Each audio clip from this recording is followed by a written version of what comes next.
ATM lessons, especially a series of ATM lessons rather than just sort of one-offs, where they get up and they've got to find, you know, Feldenkrais really talks about we've got all this stuff, we've got to find invariants. Huh? That's what a baby's trying to learn to do. They're trying to find within all of this, how do I do this? It was really interesting because Di and I, as we were walking here this morning, there was a woman in an electric wheelchair in front of us. No? So she's in an electric wheelchair and all her head has to continually do this. Yeah? And then she settles and then her head goes off. She cannot be using her head and vestibular system for invariance because they're constantly moving through space for her. Yeah? So she's got to rely on, and this is where I just think, oh, their organisation, you know, we go, their organisation's brilliant, these people. Do you know what I mean? To somehow find within all this invariance that I can sort of keep the world, and I can't do it with my eyes, but I can keep the world still. You know, that I'm not constantly in chaos. So that's what tends to happen with some of these lessons, which are really asking, you know, the one you're doing with Lisa, and you know, she's saying take your knee towards your nose towards your foot, and you can see some of you are still staying very midline. Do you know what? Because you've got the length in your legs too. Lengthen your leg out and you can stay pretty much here. And this is where it's great to be not as flexible, because the people who are not as flexible actually have to feel that their head has to move through space. Something has to do a bigger movement. But if we're really used to being here, this can take some recalibration, which is really what you're talking about. I'm trying to find a different neutral. Yeah.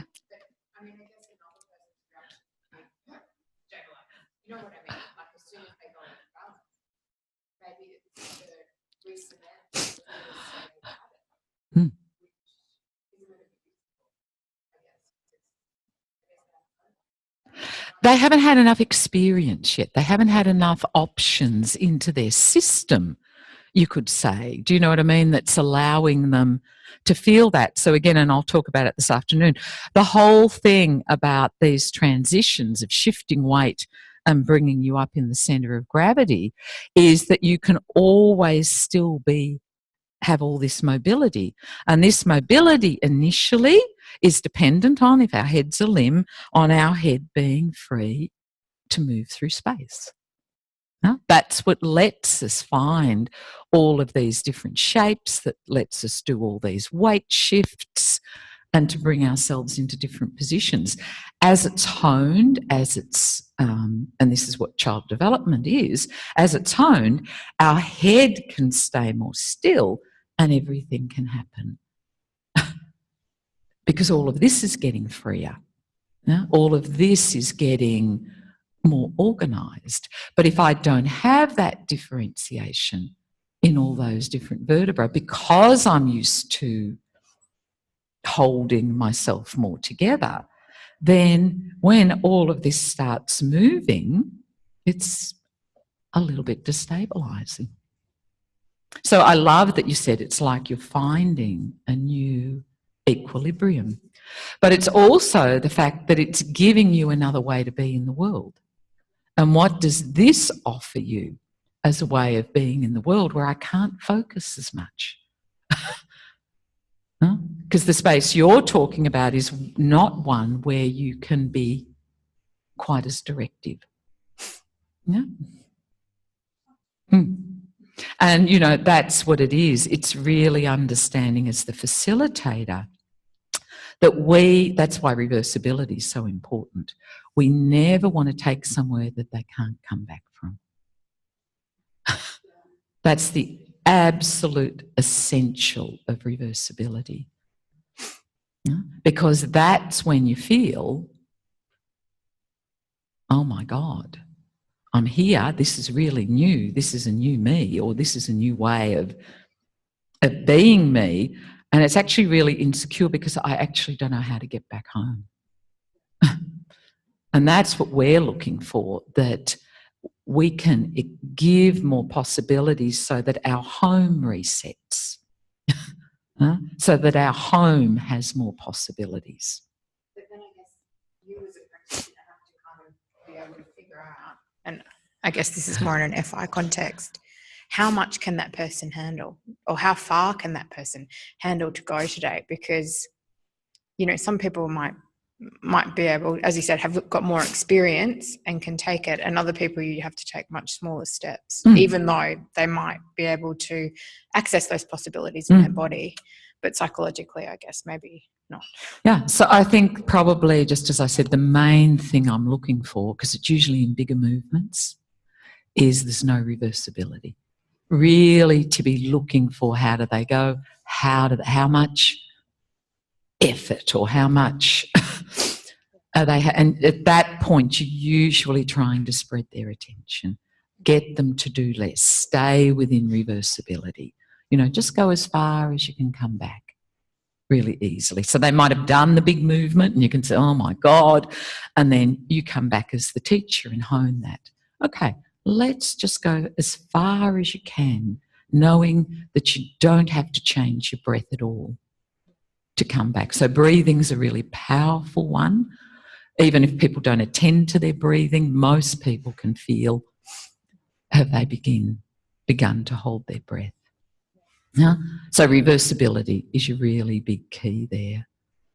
Yeah? Do you want to sit down? I feel like I'm sort of... It's because it's Oh, okay. You don't have to sit there. I was just going to comment on that. I mean, we've kind of had a mini conversation around this stuff, but I personally find that state, like we're describing, quite unstabilizing and almost a feeling of anxiety with it. It's so, I don't like feeling kind of spacey and a little bit out of it and a bit wibbly wobbly. I actually had vertigo for the first time this year after the January segment, and it was really trippy. But yeah, I hear. I mean, I can see it as a recalibration, but it's quite a hard space to be. It's all right, I think, if it's for a short time, but if it's a long time, Vertigo's horrible. I mean, not vertigo. I'm just talking but about even general dizziness. You know, people. I don't know many people who enjoy it.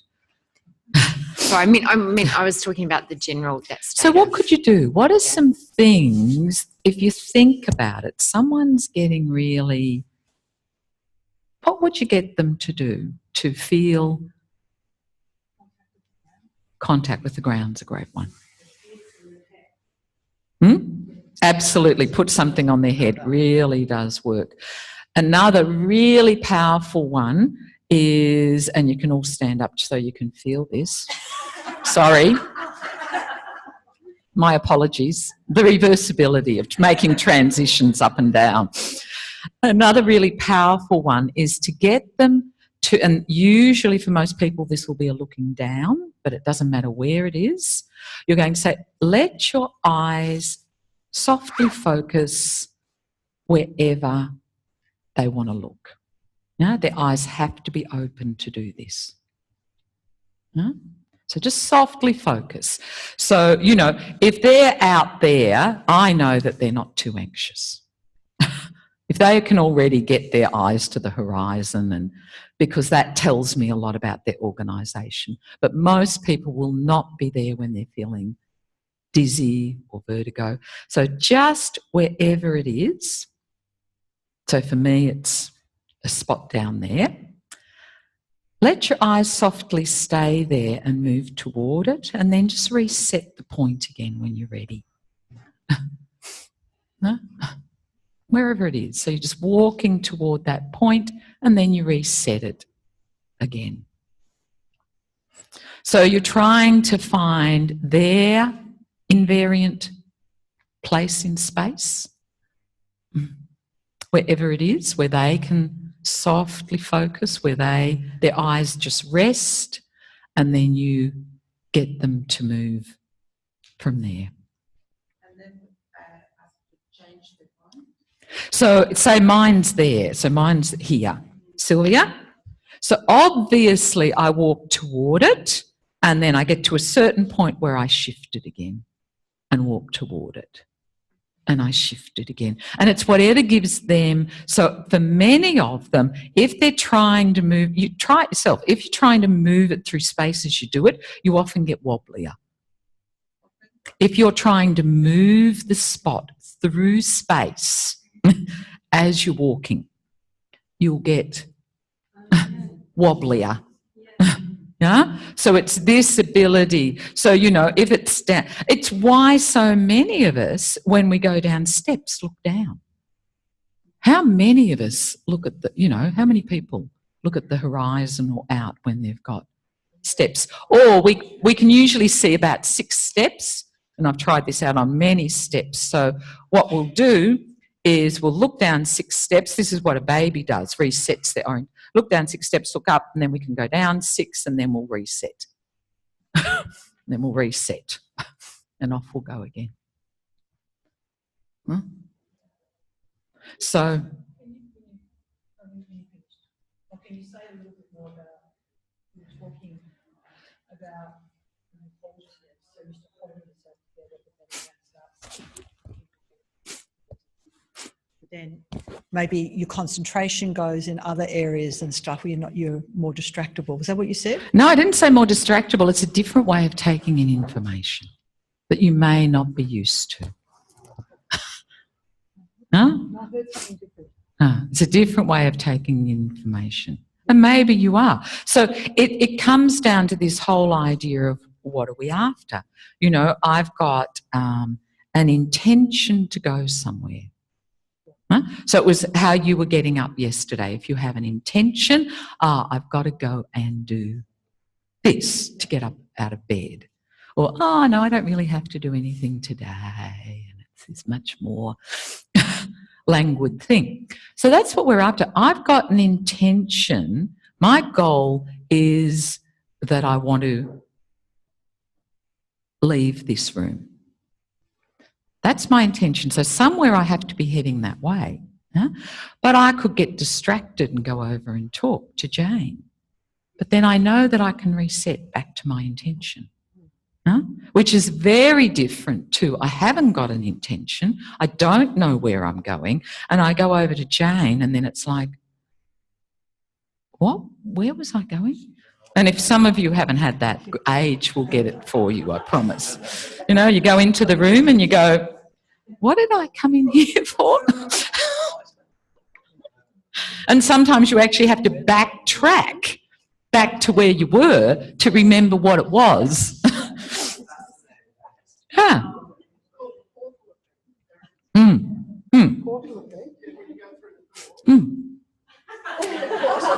Yeah. So it's not that clear intentionality about where you were going because you've got all these other things going on in your head at the same time. Box, I think they're saying to you, Sue. I'm just, yeah, definitely not able to organise myself. Not just here, but organise my life like I used to be able to. No.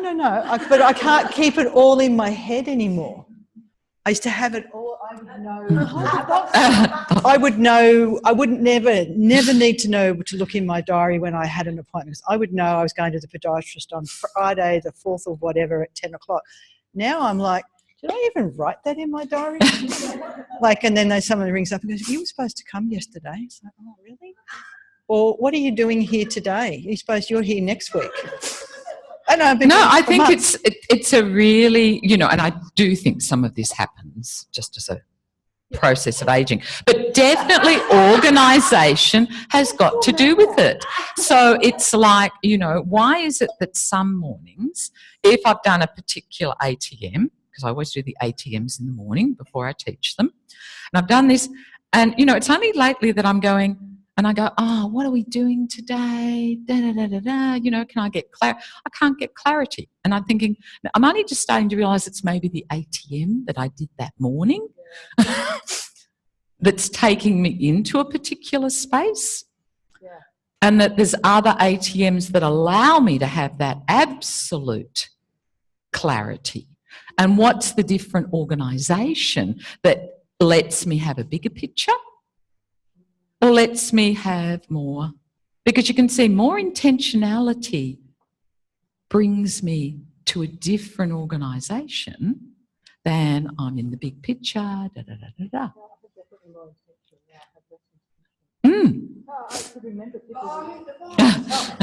People would ring me and say, you know, da da da, and then now they ring me and go, remember we talked about this? No, not at all. Not at all. Vague memory, maybe. Yeah. So. But I think this is where it gets interesting, you know, and again, we're all genetically so different. I'm not even entering into that part of it. But what is it, again, in someone's organisation, as I said, that they remember things and take things on, or that they have an experience, and like the little boy with the maths lesson, and it's gone the next day. So what is it about what we're asking people to do here that first of all is opening up lots of new possibilities for us, new ways of exploring how we do the things in the world. And to me, the movements are just allowing us to get to these places. Yeah. That's something to Sue's. So I also have similar kind of experience in the fact that, you know, I used to be like right on top of everything, very focused. Now, I don't care so much for that. Did you see what changed in her organisation when she did that? And I was even saying this to Helen this morning. I find it's because I have much more confidence in my ability to adapt to any scenario. So it doesn't matter if I don't know everything or if I'm not 125 million% prepared. I go into something knowing that I can adapt and, you know, like I can, yeah, exactly. So that's the thing, like, and this is where the possibilities comes in. You've opened up so many different possibilities that you don't need to be so tied or constrained in your, yeah. Having to, you know, whatever they're going to throw at me, because there's no point comparing, because it's always different to what they're saying. But it's just the organisation, self-organisation, and how you get that. So I can't even pick the damn thing up. And it's a self-organisation, and even not as wanting to engage even in the technology as much. I've gone back to a paper, you know, like just to write things down and looking at the whiteboard. I love to hear that. That's me. No, but it's just interesting to note the change, you know, like even the change in attitude. Yeah. And that's where then it could get really interesting. So I could sort of you know, if Sue was seeing me for lessons, I might say to Sue, you know, it'd be really interesting for us to explore in FI lessons how you move from those two states, and could you have more reversibility between them? Yeah, but they're the things, that to me is the work that we're doing. How do I find, and that's why sort of I've been hopefully trying to put this child development in with learning. What is it that we learn through making these transitions through space that allow us to have these different possibilities? And as I said, for me, so many of us, you know, maybe we had difficulties when we were young or whatever, but that once we get into this invariant position of our head in space, we've finally learned how to get it there, and then, my God, trying to get people to move it is unbelievable. To realise that I found the invariant. So, and most of them have found it with their eyes. Yeah, they've found it with their teleceptors.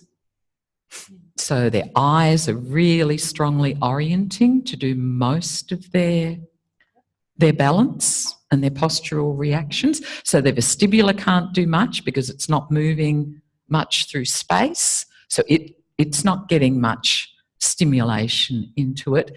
And so to find these places where my eyes aren't doing all the work of doing my posture and balance reactions is really, really important.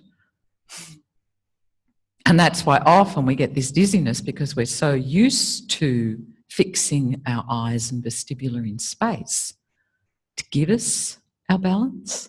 So we get thrown off balance a little bit.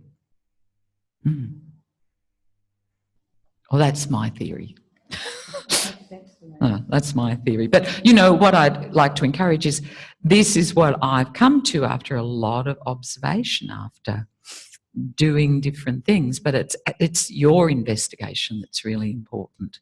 So Julie can say all these things. Does that ring true for me? Because that's all we're doing, putting things out that we as teachers have found helpful, or more importantly, what we as learners have found helpful in our progression. That's what we're doing in a class as well, you know, and that people then go, does that fit what I'm doing? Does that not fit? So one of the biggest things I've found in my life is things that I tend to be really reactive to are things that I'm pretty black and white about. Do you know what I mean? Someone says something and I'll arc up. I'm in my pattern. Yeah, don't have many possibilities because I'm in my arc up pattern, and I usually know that's something that I need to later because I can't do it then. I'm in my habit. But maybe if I go back and go, what do I really think about this? Is this something that I'm clinging to that I've never really thought about? That I've never really looked at it from different perspectives? Or that's what we're doing with people. That's what we're asking them to do. And how do we make those bigger steps for them? You know, that doing this, asking you to change your perspective, feel yourself in different ways, that's what we do. They're the skills that you're going to take into other areas of your life. But the big one is the more the organisation comes in, because the more of myself that's in the movement, the more I know that I'm more adaptable when I can shift my weight, when my head is free to orient in different directions, when I can make more shapes, when I've got behind me and in front of me, and just start to notice when I'm not in that place, what's happened to that? What in my habit have I done? Is it my head I've fixed? Is it my eyes? Is it my breathing? And you can come in at many of these. Yeah? The thing is, you're trying to build relationships so you get even a bigger picture of how all of these influence what you're doing.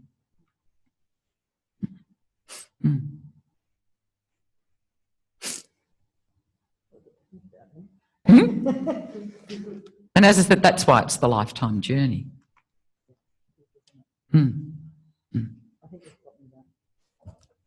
And that's why, you know, it's a practice to me, you know.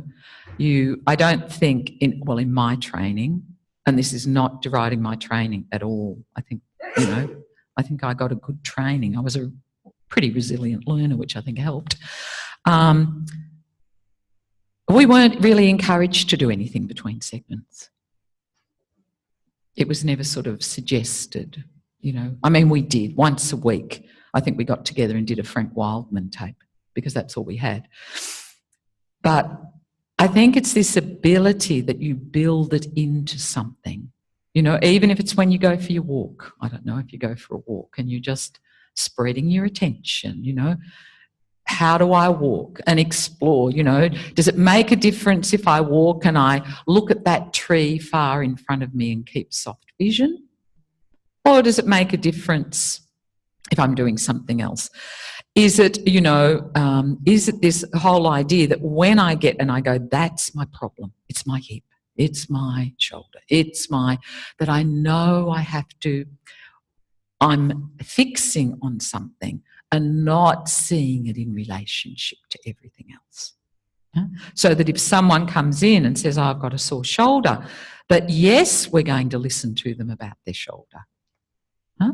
But we're really interested in how much of themselves do they involve in their movement of their shoulder. Is their head free to orient in different positions as they move their shoulder? Do they shift their weight as they move their shoulder? Yeah? So that we're always looking for this bigger picture. And the essence of the Feldenkrais method is we sort of have to find it on ourselves. The ability to do that, and that's the journey of the learner. And the other great thing is we learn from our students.